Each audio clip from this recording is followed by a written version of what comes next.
Olá, queria falar nesse vídeo um pouco sobre o rally das bolsas em 2019, né? Como a gente chama no mercado, um rally é uma situação de alta muito forte, né?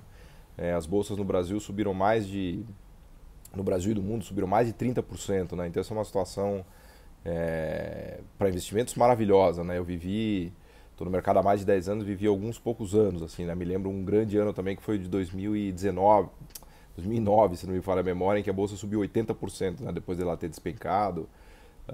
Desde 2015, 16, 17 também a bolsa tá numa trajetória bem positiva e o 2019 foi fantástico, né? Então acho que vale a pena falar um pouquinho do porquê, né? O que aconteceu que provocou essa alta da bolsa, tanto no Brasil, né, quanto no resto do mundo. Acho que aliás, é importante começar falando sobre o resto do mundo, né? A gente teve um dos melhores anos para o S&P, que é o índice que representa as principais ações da Bolsa Americana, né? Subiu 30% no ano. Isso para os Estados Unidos é uma coisa incrível, né? Se a gente imaginar que já é a maior bolsa do mundo, né? Então tem uma capitalização gigantesca, né? Acho que mais do que o próprio valor do PIB americano, que é de 20 trilhões de dólares. Então realmente muita gente ganhou dinheiro que estava comprado em ações e lá nos Estados Unidos as pessoas investem muito mais em ação do que no Brasil, né? Quantidade de pessoas, inclusive de pessoas físicas, de classe média, eles têm muito mais ação na carteira do que no Brasil, né?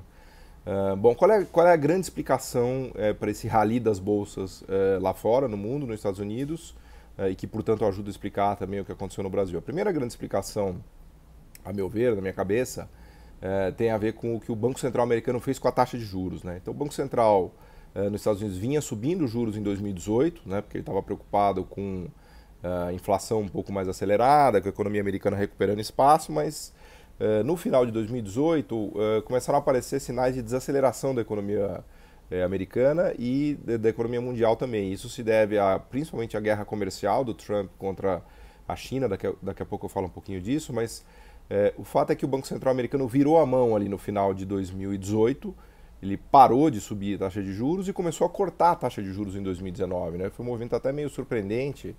No final de 18, ninguém esperava, isso foi quase um cavalo de pau dos Estados Unidos, né, do Banco Central americano, de parar de subir juros e começar a cortar, né? Então isso ajudou muito o ambiente de risco, né, em 2019, né? Todo mundo, especialmente os investidores no mundo, ficaram com um apetite por risco, né? Porque uma taxa de juros baixa nos Estados Unidos desencadeia esse movimento de apetite por risco e de compra de ativos de risco, tanto nos Estados Unidos quanto no resto do mundo, né? Então, eu diria que a primeira grande causa do rally de 2019 foi o corte de juros nos Estados Unidos, a virada de mão, né, que o Fed fez ali do Banco Central americano na transição de 2018 para 2019, e isso tranquilizou demais os mercados no resto do mundo, né?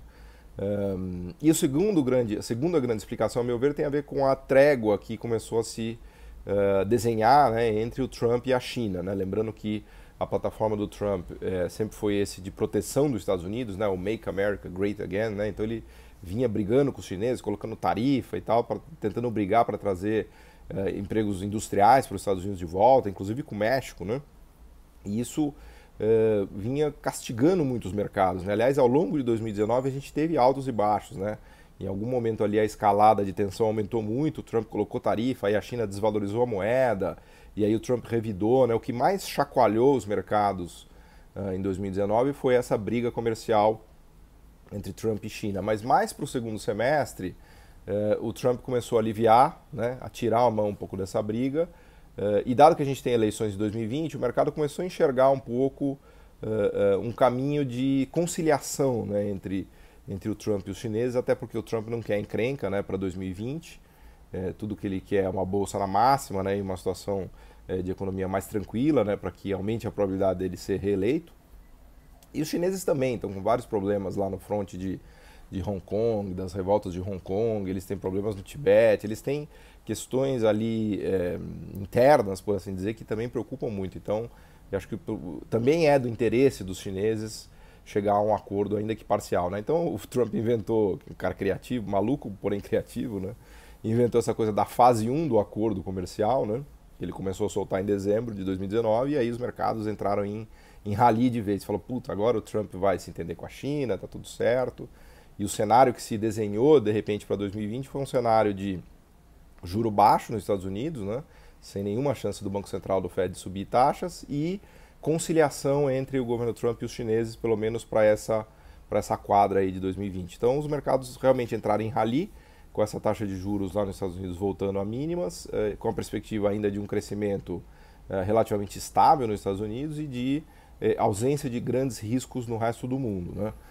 Japão também insistindo com estímulos monetários, Europa também, a saída do Draghi, né, que era o presidente do Banco Central Europeu, foi coroada com uma, vamos dizer assim, um elogio aos estímulos. Ele voltou com aquele programa de imprimir dinheiro na zona do euro para comprar ativos, inclusive na Europa eles compram ativos privados, né, eles são mais agressivos do que os Estados Unidos. Os Estados Unidos eles compram hipotecas também, né, títulos lastreados em hipotecas e títulos públicos com impressão monetária, mas na Europa eles vão a títulos privados de maneira mais agressiva e inclusive de títulos corporativos, né. Então nesse ambiente de muita impressão de moeda, né, de muito juro baixo, os mercados entram em festa, né, porque eles tiram a percepção de risco e, claro, e sempre há risco de bolha, né, de que essa inflada de ativos em algum momento seja corrigida, mas por hora, como os bancos centrais estão ali presentes, né, no que a gente chama no mercado de Fed Puts, né, que é como se cada vez que a bolsa cai, o Fed vai lá e injeta a grana, reduz juros e tenta tranquilizar os mercados. Claro que isso tem o que os economistas chamam de um problema de risco moral, né, porque assim o mercado nunca cai, né, porque quando cai o Banco Central corta juros e avisa que vai socorrer, então isso acaba estimulando as pessoas a tomarem mais riscos. Os economistas chamam isso de risco moral. Né, aquela ideia de que quando você compra o seguro pro seu carro, por exemplo, você fica com um comportamento um pouco mais relapso, né? É um dilema para os bancos centrais, porque eles não querem ao mesmo tempo criar e inflar bolhas, mas eles também não querem estourar bolhas ou criar uma crise financeira eles mesmos, né? Então eles sempre ficam vamos dizer assim, nesse gelo fino, né? E o Brasil, como é que está o Brasil? Bom, o Brasil teve um baita rally também, com a bolsa subindo mais de 30%, alguns fundos subindo 50%, 60%, algumas carteiras subindo até 70%, 80%, né? Houve uma descompressão na economia brasileira, especialmente de percepção de risco, né? Isso está longe de ter resolvido o problema da economia brasileira. A gente continua com empregos muito ruins, com crescimento frágil, perdendo a corrida tecnológica, né? A situação da economia brasileira realmente ainda é muito, muito ruim. Mas da parte de ativos de risco e de percepção de risco, melhorou muito a situação, né? O nosso CDS, que é uma medida que a gente usa no mercado para olhar risco, ele está perto de mínimas históricas. Então é como se o mercado enxergasse o Brasil já como um país grau de investimento, né? De qualidade excelente de investimento, né? Então o fato da inflação ter caído, o governo fez um controle de contas públicas que tirou muita pressão de demanda e de fato ajudou a controlar a inflação, né?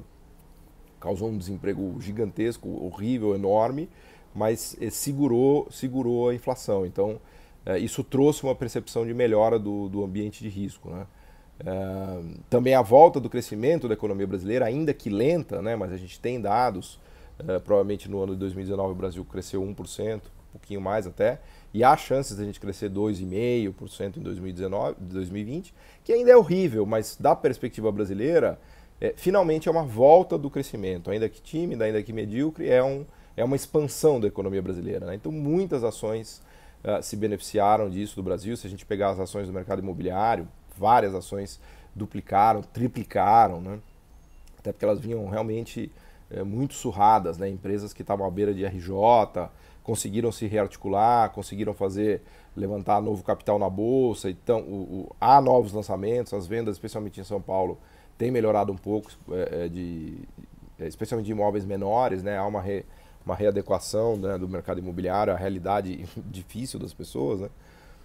O setor de varejo também se recuperou. Se a gente pegar principalmente essa parte de varejo digital, né, as varejistas ligadas um pouco nessa ideia de Amazon, né, ligadas ao varejo digital também se comportaram muito bem, né? Então a gente também teve rally aí.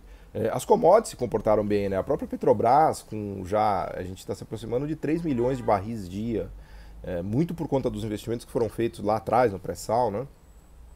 Acertadíssimos, né? A gente está caminhando já para virar um Iraque em termos de produção de petróleo, quem diria, né? Exportando 3 milhões de barris dia, produzindo 3 milhões de barris dia e exportando mais de 1 milhão. A Vale também se recuperou depois das catástrofes, né? Dos grandes erros que ela cometeu, mas o fato é que o preço do minério de ferro subiu e ela também se recuperou. Então a gente teve rally também em preços de commodities, né? Lembrando que quase 40% do índice brasileiro é composto por commodities e bancos, né? Então também o preço das commodities ajudou, né? E essa volta de atividade econômica e volta de perspectiva de lucros, né, em alguns setores localizados, né, eu destacaria principalmente varejo, o varejo digital e a construção civil, a gente vê resultados realmente melhores, né? E também algumas empresas do setor industrial ligadas a autopeças que tem conseguido surfar um pouco essa onda de recuperação de produção e venda de caminhões, de ônibus, né? Então isso daí criou um ambiente melhor, né?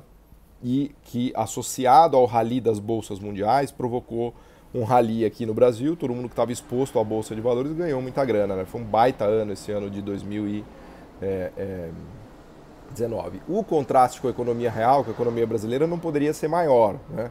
É o que se brinca aqui, né, na região da Faria Lima, né, onde eu moro e trabalho, que é o condado da Faria Lima, né? Então, aqui no condado da Faria Lima está tudo maravilhoso, né? O problema é que o condado da Faria Lima não tem 50 mil pessoas, não tem sequer 100 mil pessoas, né? Então é uma concentração de renda absurda, e essa melhora, né, que a gente vê no mercado financeiro está completamente descolada do que acontece com a economia brasileira de verdade, né, que vai de mal a pior, né? Apesar de haver uma melhora, apesar do desemprego ter caído de 13 para 11,5, apesar de haver uma volta de crescimento, ainda a gente está muito abaixo do que era a economia brasileira em 2013, em 2014. A quantidade de empregos que a gente criou é alta, mas ainda não repôs tudo que a gente perdeu. São empregos de baixa qualidade, informais, sem carteira assinada, em setores sem produtividade. Então, essa volta do crescimento ela é um pouco ilusória, né, no sentido de realmente resolver a situação das pessoas. A gente está numa situação dramática ainda. O lado real da economia ainda está numa situação dramática, né? O lado financeiro e de ativos do condado da Faria Lima vai muito bem, obrigado, mas isso tem muito mais a ver com percepção de risco e com a situação das empresas na Bolsa. A situação das empresas na Bolsa é muito boa, mas a gente precisa lembrar que na Bolsa a gente tem as melhores empresas brasileiras, as mais monopolistas, as que têm conteúdo proprietário tecnológico, têm poder de monopólio, estão em mercados concentrados, né? Lembra do Buffett, né? O Buffett dizia que para você ganhar dinheiro na Bolsa você precisa procurar os monopólios. Procure as empresas que têm capacidade de diferenciação e que têm poder de monopólio, né? E são essas empresas que a gente obviamente encontra na Bolsa Brasileira. Então, a quantidade de ações que a gente tem não chega a, sei lá, 500 empresas. É uma amostra meio que ridícula em termos de número de ações, né, do Brasil, das empresas que existem no Brasil, mas são as mais poderosas, as mais bem posicionadas, as que têm maior poder de monopólio, conseguiram concentrar e consolidar seus mercados, né? Então, realmente a situação dessas empresas é muito boa e melhora com a melhora da economia, né? Então, esse é o resuminho de 2019, do grande rally que a gente teve em bolsas no resto do mundo, principalmente nos Estados Unidos, que eu brinco que é o mercado mãe de risco, né? Quando tem rally na bolsa americana, sai de baixo, né? Aí todos os ativos financeiros costumam entrar em rally, especialmente bolsas, inclusive de emergentes. E também um rallyzinho, né? Um rally bom até na economia, na bolsa brasileira, que tem a ver com essa volta ainda que gradual e medíocre da atividade econômica por aqui. Obrigado.